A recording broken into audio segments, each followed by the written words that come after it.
ደጋግመን እናያለን። ተነገራቸውን የረሱ ነፍሳት ክርስቲያኖች ትንሣኤ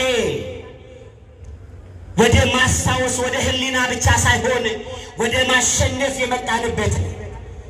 በሞት ላይ መሰልጠናችንን ያረጋገጥንበት ነው። በእኛ ላይ ማንም ኃይል እንደሌለው ያረጋገጥንበት ነው። ግርፋታችን ሲሄድ አይተነዋል። ሞታችን ሲሄድ አይተነዋል። ስድባችን ሲሄድ አይተነዋል። ነውራችን ሲሄድ አይተነዋል። እኛ ቀና ባልንባቸው በእነዚያ ደቂቃዎች ስለኛ ዝቅ ሲል አይተነዋል። እያንዳንዱ የመቃብር ድምፅ ሞታችንን ደጋግሞ ይናገር ነበር። እያንዳንዱ የመቃብር ቋንቋ እንደምንሞት ይናገር ነበር። እያንዳንዱ በመቃብር ስፍራ በሐዘኑ ዳርቻ በእያንዳንዱ ድንኳን ስር የምንሰማቸው ቃላት ተስፋ እንደሌለን ሞተን እንደምንቀር እንደተወረስን ደጋግሞ ይነገረን ነበር።